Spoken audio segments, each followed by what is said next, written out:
Voici maintenant un problème de stéchiométrie avec une masse volumique.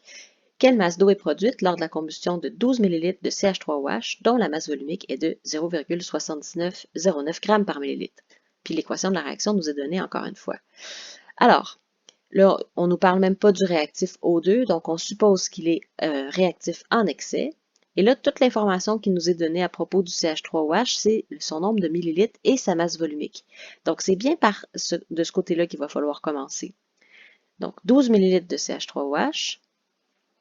Et à la fin, je vais avoir besoin de trouver, pour répondre à la question, une masse de H2O. C'est ce qui répondrait à la question. 12 ml de CH3OH, moi je ne sais pas combien ça pèse, mais en fait, je le sais un peu parce que la masse volumique m'est donnée ici. Donc, je vais multiplier le volume par la masse volumique de 0,7909 g de CH3OH.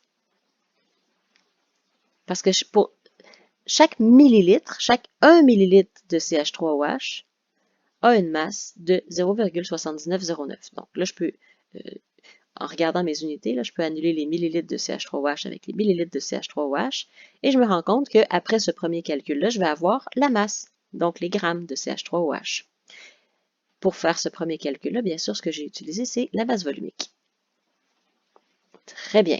Donc, maintenant, si j'ai des grammes de CH3OH, ce n'est pas des grammes que je veux, je vais devoir convertir en mol pour après ça, éventuellement, travailler avec mon ratio de coefficient stéchiométrique, mais d'abord, convertir en mol.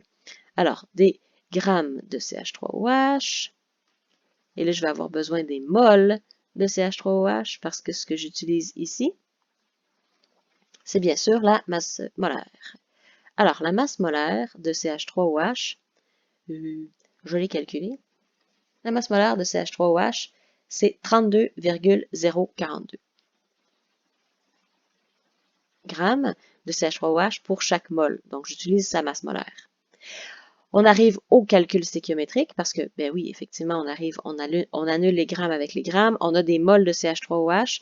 Donc là, je peux passer des mols du réactif au mol de produit. Donc, je suis arrivé au calcul stéchiométrique. Là. Il est ici, en utilisant le ratio des coefficients. OK. Alors, le ratio des coefficients, au dénominateur, je vais avoir besoin des mols de CH3OH parce que je veux pouvoir les éliminer.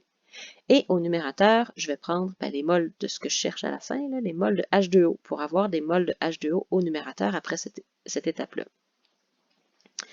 Le nombre de mols de H2O, c'est-à-dire le coefficient stéchiométrique dans l'équation, c'est 4. Et celui du CH3OH, c'est 2. Donc, c'est pour à chaque fois qu'on produit 4 mols de H2O, on a consommé 2 mols de CH3OH. Alors, j'utilise ces ratios-là pour trouver, là, on peut regarder avec les unités. J'annule les mols de CH3OH et les mols de CH3OH. Il va me rester des mols de H2O. On approche du problème ultime, du calcul ultime, puisqu'on a simplement besoin de mettre les mols de H2O au dénominateur et les grammes de H2O au numérateur. Et là, on est capable de trouver la réponse finale. Et qu'est-ce qui est des grammes sur des mols? Bien sûr, c'est sa masse molaire. Alors, ça va être la masse molaire, cette fois-ci, du H2O.